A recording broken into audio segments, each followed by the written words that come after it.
So, J. Cole spent a decade hyping up the fall off like it was gonna be the rap equivalent of the second coming of Jesus.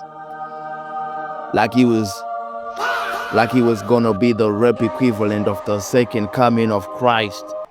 And what we got was J. Cole being really good at being J. Cole again. Listen, I'm not saying the album is bad. It's a solid. It's a 7.5. Maybe an 8 if I'm feeling generous after my morning wood. But my guy, you had more than a decade. Your brother Drake dropped 4 albums, had 3 separate beefs, and became a meme in that time. Kendrick literally changed the entire landscape of hip-hop twice. Enjoy in the lab like, just wait.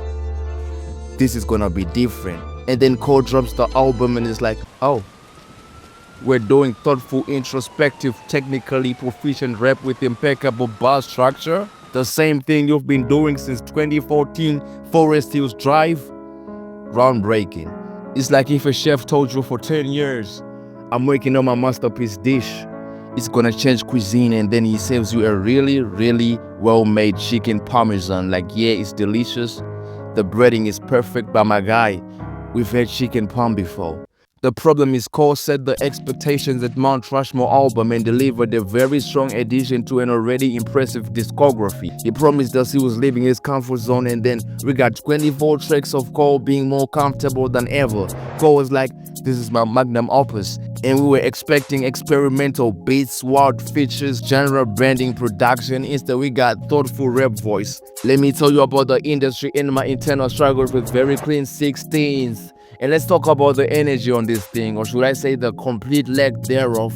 The whole album feels like J. Cole is rapping to me at 2 a.m. in a library. It's just a bunch of words off of chill beats. Where the fuck is the dynamism, bro? Where's the bounce? My guy made a 2-hour album that somehow feels like a 4-hour meditation retreat.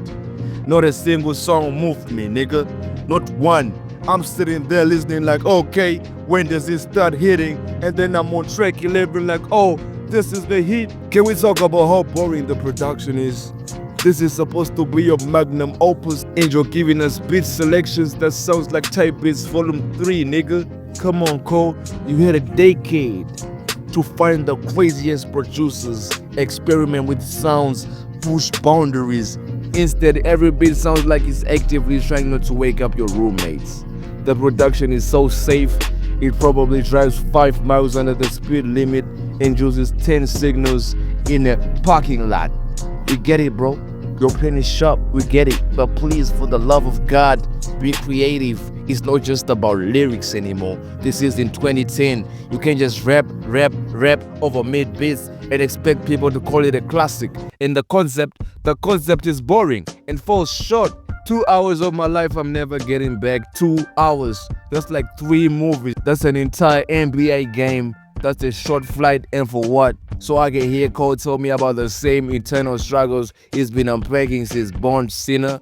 The Fall Off doesn't feel like an album that's been 10 years in the making. It feels like an album that took 10 months and Cole just sat on it for 9 years, hoping we forget what actual innovation sounds like.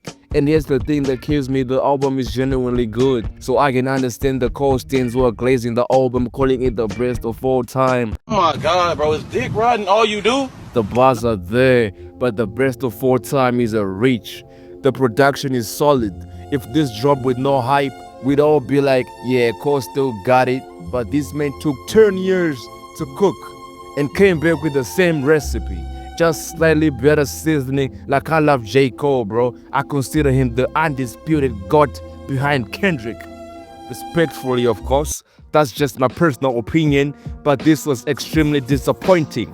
This is coming from someone who defends Cole through everything, nigga. Who's argued with fellow Kendrick fans in comment sections at 3 a.m. over why he apologized. Who's made me to shout my entire personality for a year. Some people woke up excited for the fall off and had their whole day ruined. Genuinely, their day ruined. That's how much you wanted this to be great. Listen, man, I am not hating. I wasn't looking for reasons to be mad, nigga. I was ready to call this album of the year, album of the decade. Maybe, but instead we got a snooze first that made us go, that was decent, I guess. After 10 years of build-up, decent, I guess, is devastating. It had a few bangers. Sure, I'm not gonna sit here and say the whole thing is trash, but a few bangers after a decade of hype, that's like ordering a 5-star meal and getting a really good appetizer. And you know what's crazy? I haven't been this disappointed since Kendrick dropped GNX. And even that album did what it did excellently. I just wanted Kendrick to take bigger swings and not just hit on stuff we knew he could already do. But at least Kendrick was being Kendrick at the highest level. The follow had the lowest expectations going in. A cold double album, we knew it would be on the lower side, but this was somehow still underwhelming. Like, we set the bar on the floor and called somehow limboed under it. I don't know, it's not bad, but it's definitely not great. And I'm saying this as a great J. Cole fan. Like, I've got Cole World in my bio type fan.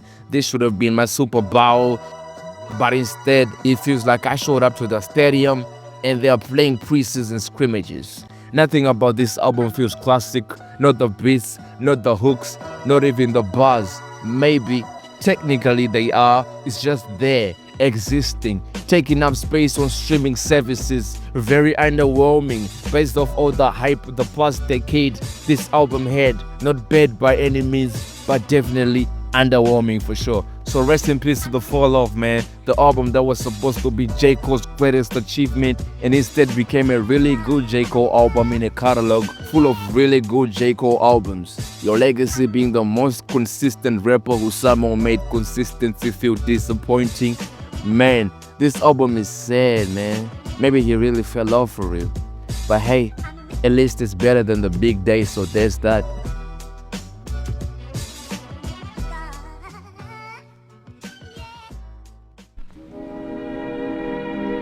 And now, folks, it's time to say goodnight. We sincerely appreciate your patronage and hope we've succeeded in bringing you an enjoyable evening of entertainment. Please drive home carefully and come back again soon. Good night.